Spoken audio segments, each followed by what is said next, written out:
当你独自一人待在房间里，专心致志地看着电视剧时，突然听到墙角咯噔一声，你会不会大吃一惊呢？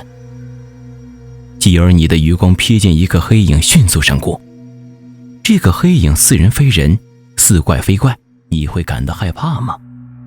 本期老烟斗鬼故事节目，我们就来讲一讲都市怪谈中阴影人的传说故事。阴影人通常也被称作阴影体或阴影家伙，英文名为 Shadow People。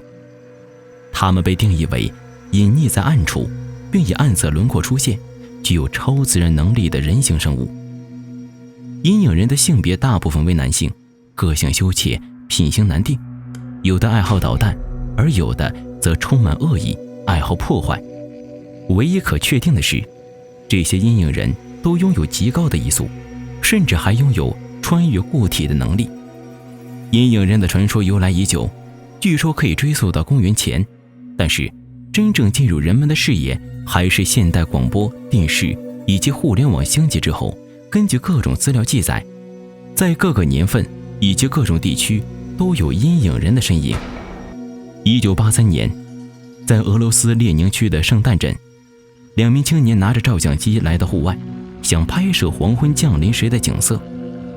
当时全镇灯火齐明，挂满了彩灯，就像童话世界一样。两人认为这情景拍成照片一定会很美，于是他们在公园附近拍摄了数张照片，随后沿着大路返回家中。可是当底片洗出来后，上面的图像却完全出乎两人的预料。底片上的图案模糊不清，并且出现了几个很像人的生物体轮廓，似乎就像是人的影子立起来了一般。通过对比，青年判断出这生物体穿着相当老式的长筒鞋，披着大披风，还迈着大步子，身形诡异，步态奇怪。并且当两个青年仔细端详这个生物体时，却发现怎么都看不清他们的脸。他们认为这就是传说中的阴影人。但是商讨之下，觉得照片太过不吉，于是一把火烧掉了。不过这诡异的身影并未随着照片的烧毁就泯灭在人类视野中。时隔20多年后，在相距一个太平洋的美国大陆之上，也出现了阴影人的身影，并且出现的次数更加频繁。2007年7月10日傍晚，49岁的比尔·麦克洪吃完了一顿丰盛的晚餐后，他带着他的爱犬来到加利福尼亚州的弗雷斯普森林公园散步。可当他走到公园中央的时候，他的爱犬突然朝着一个方向叫嚷起来，感觉很害怕的样子。随后他看到几米外的树丛附近似乎有一个奇怪的黑东西在靠近着。这个黑东西长得像人形，移动间还左右摇摆着。那是什么？他心生疑惑，想要过去，却莫名地感到恐惧。首先，这个黑影摇晃的样子不像是正常人可以晃动的角度，似乎是一张轻薄的纸一般，随风而荡着。其次，那附近的树丛明显低矮，并没有能产生人形影子的任何条件，怎么会出现影子呢？更让他感到害怕的是，明明相隔不远，他就是看不清对面人的五官。麦克洪接着感觉到了强烈的危机感，随后马上转身离开现场。在几天后，他竟原因不明地发起高烧，并且噩梦缠身。而就在他发烧期间，也有一青年男子在同一公园的森林中也遇到了同样的事情。不过这个青年男子将阴影人用手机拍摄了下来。最为恰巧的是，这个青年男子也古怪地发起了高烧。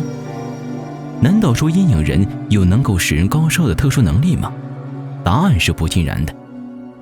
各处出现的阴影人特性似乎都是不同的，出现的地点也是迥然不一。2008年9月初，住在缅因州奥格斯福德市的43岁的拉里洪，像往常那样打开车库。这时有朋友打了电话，于是他转身接听电话。就在此时，他无意中看到车库旁的路上有一个黑影，一瞬间，那黑影从右到左迅速地窜过。正当他纳闷的时候，又一个黑影瞬间从眼前窜过。阴影人头上戴着帽子，披着披风，看起来十分瘦长，而且行动很迅速，眨眼间就消失了。无独有偶，在2008年9月26日，加利福尼亚州圣克鲁斯公寓的一个房间里也出现了阴影人的踪迹。当时34岁的戴德·莫里斯正用刚买来的录像机拍摄录像，拍摄途中他惊奇地发现，在所录的画面中竟然出现了一个阴影人，并且他以极快速度在室内移动之后就消失了。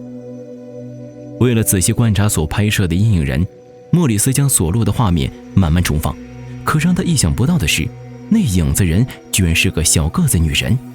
她穿着类似披风那样的服装，行动敏捷，并且在她消失以后，室内充满了焦味。戴德·莫里斯称，在那之前的几天就时常出现咚的敲门声，并且他点着的灯也时常会不知不觉地熄灭，甚至器皿及杯子、家具都会出现任意的摇动。他认为这些都是阴影人出现的征兆。由于阴影人太过于神秘，而且大家都描绘得有声有色、煞有其事的样子，所以有关阴影人的传说很快就在网络上掀起了一股热潮。人们不禁怀疑，阴影人是否真的存在呢？有人认为阴影人是真实存在的，他们可能是我们至今未曾发现的新的神秘物种，也可能是一种其他维度的生物。正因为所处的维度不同，所以人类一直没有办法真正接触他们，乃至了解他们。还有人脑洞大开，认为阴影人可能是一种灰色外星人，阴影人就是他们隐身伪装后用来近距离观察我们生活与活动的行为。阴影人之所以被我们目击到，是其隐身装备暂时失灵的结果。当然，更多的则认为阴影人是不存在的。就像有时候晚上睡觉，借着昏暗的光线，你发现床头竟然站着一个无头鬼影，害怕的要命，躲在被子里瑟瑟发抖。可第二天你赫然发现，昨晚看到的无头鬼影竟然只是挂在墙壁上的衣服而已。所谓的阴影人或许也是如此，可能是人类自身因出现过度紧张、偏执、妄想、疲劳等症状所导致的幻觉，或是一种自我催眠。对此你是怎么看的呢？欢迎大家在评论区踊跃交流。